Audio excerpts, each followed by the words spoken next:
la rubrique coquine de notre ami Pierre Bonte, elle est géniale. Leïla, on va peut-être rester un petit peu justement dans le... Hein, c'est pas facile après Pierre en réalité. Hein, donc voilà, hein, aujourd'hui... Les expressions.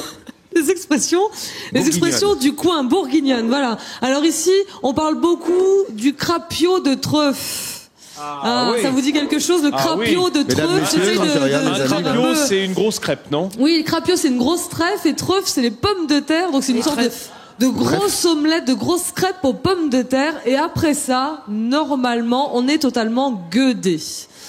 Alors là, qu'est-ce que ça veut dire? Ah là, je vois là, les bourguignons, ils font...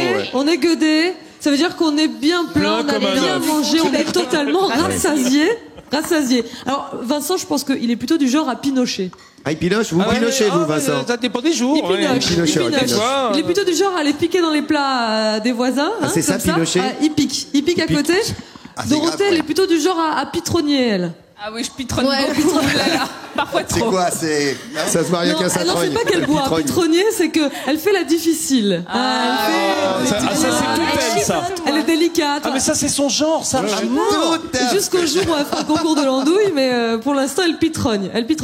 Quant à Pierre, lui, il est plutôt du genre à grumer. Alors, grumer, ça, oui, ça, c'est une expression que m'avait appris un vigneron de Lannoy-Sirigny, pas loin d'ici, qui s'appelait Tonton Raveau. Vers 5-6 heures du matin, alors, grumer, c'est goûter le vin, le déguster. Tiens, tu penses. En faisant rouler le vin dans la bouche, vous voyez, et en aspirant de l'air. On fait passer de l'air au travers pour développer les arômes. Grumer. Voilà, c'est ça, grumer. C'est comme ça qu'on goûte le vin. En Bourgogne. Attention, Vincent, vous avez une santé de fer et vous venez de boire de l'eau. Et là, je me sens pas trop. D'un coup, je me sens pas trop bien là. Oh là. Avec modération. Faut pas abuser, hein. Faites gaffe. On a une expression, une autre pour rester dans le vin. On pige ici aussi. Ah oui. Piger.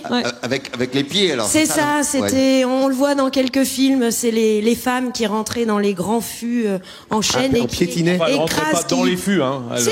Elles rentrent carrément dedans dans les grands fûts et elles marchent. Elles sont là pour écraser. Une femme dans un fût. Et ben voilà. Et on ça à ma femme. À l'époque, on relevait les jupes, on les coinçait. Ça nous plaît. On s'en passerait. Qu'est-ce qu'on a d'autre comme expression après? Madame Ferniaud, si vous voulez regarder, pardonnez-nous. C'est la Bourgogne qui lui monte un peu. C'est un effluve de Bourgogne, voilà. Alors aujourd'hui, on a de la chance parce qu'il fait grand soleil, grand bleu. On aurait pu se prendre sinon une beurrée. Et là, pour le coup, on aurait été gaugé. Oui, on aurait été gaugé et on n'aurait pas pu aller draler. Tu peux rouler un peu TR. À draler. Une beurrée. La première syllabe. Gaugé. Donc la beurrée, c'est quand il y a une grosse averse, vraiment quand ça tombe très très fort. Gaugé. Et gaugé, quand on est gaugé, c'est qu'on est trempé, qu'on est imbibé, tellement il pleut. Revenez, Laurent, revenez. Est-ce que c'est bon, tous ces mots-là, vous les connaissez? À peu près, oui. L'accent, ça va ou pas? Tout à fait. Sauf la dame qui a dit que c'était des femmes qui pigeaient les il y en a beaucoup. Alors que c'était faux. On sait bien que les femmes pigent rien, hein. Il y a les femmes pigent rien, que des hommes. Non, que les hommes. Ah, c'est pas ce qu'on m'a dit hier, hein. En général, les femmes étaient interdites de cuverie. Ah bon? Ah oui, interdites de cuverie. De cuverie, j'adore. Et ça reste ça, hein. Ça reste. Il y a des endroits où on rentre pas, mais on m'a dit qu'il y avait quand même des femmes. J'ai quelqu'un dans le public là-bas. Attention, parce que si vous m'a dit que des femmes pigeaient quand même. Attendez, pas tous ensemble, les amis, on s'entend plus. Si vous l'embistouillez trop, elle va finir par vous coller une frottée, hein. Une frottée. On a l'habitude, il dit. Ça veut dire quoi? Ça l'embistrouillait trop? Vous allez prendre une frottée? Si on embête trop quelqu'un, ça va finir avec une fessée cul nu. Bravo, merci beaucoup Leïla pour toutes ces expressions avec notre amie Amélie Douai de la région.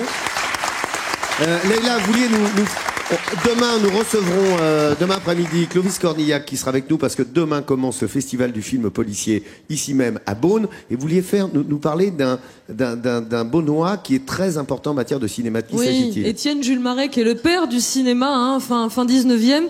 Il y a une vraie, très très belle exposition qui lui est consacrée au musée des Beaux-Arts de Beaune. Alors en 2 mots, pour vous parler d'Étienne Jules Marais, on a eu la chance de se voir prêter quelques documents là aujourd'hui avec nous.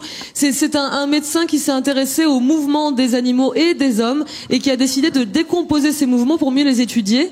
Et donc il a mis au point quelque chose d'assez étonnant, c'est un fusil. Alors il n'était pas chasseur du tout, hein, c'est un fusil photographique et il a remplacé le barillet par une plaque cellulaire et après par de la pellicule, et ainsi il a pu filmer la décomposition du mouvement, et c'est le père du cinéma. Donc Beaune est vraiment une ville très justifiée pour porter haut les couleurs du cinéma. On voit qu'à l'époque, il faisait du vélo à poil.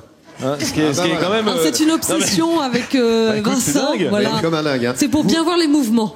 Vous conseillez cette expo, Leïla? Il faut aller voir cette expo. Oui, il faut y ça aller, c'est jusqu'au 15. Au 15 mai. 15 mai, absolument. On a mis toutes les dates sur france3.fr également, et c'est vrai que, regardez, tout ça, on va le retrouver par la suite.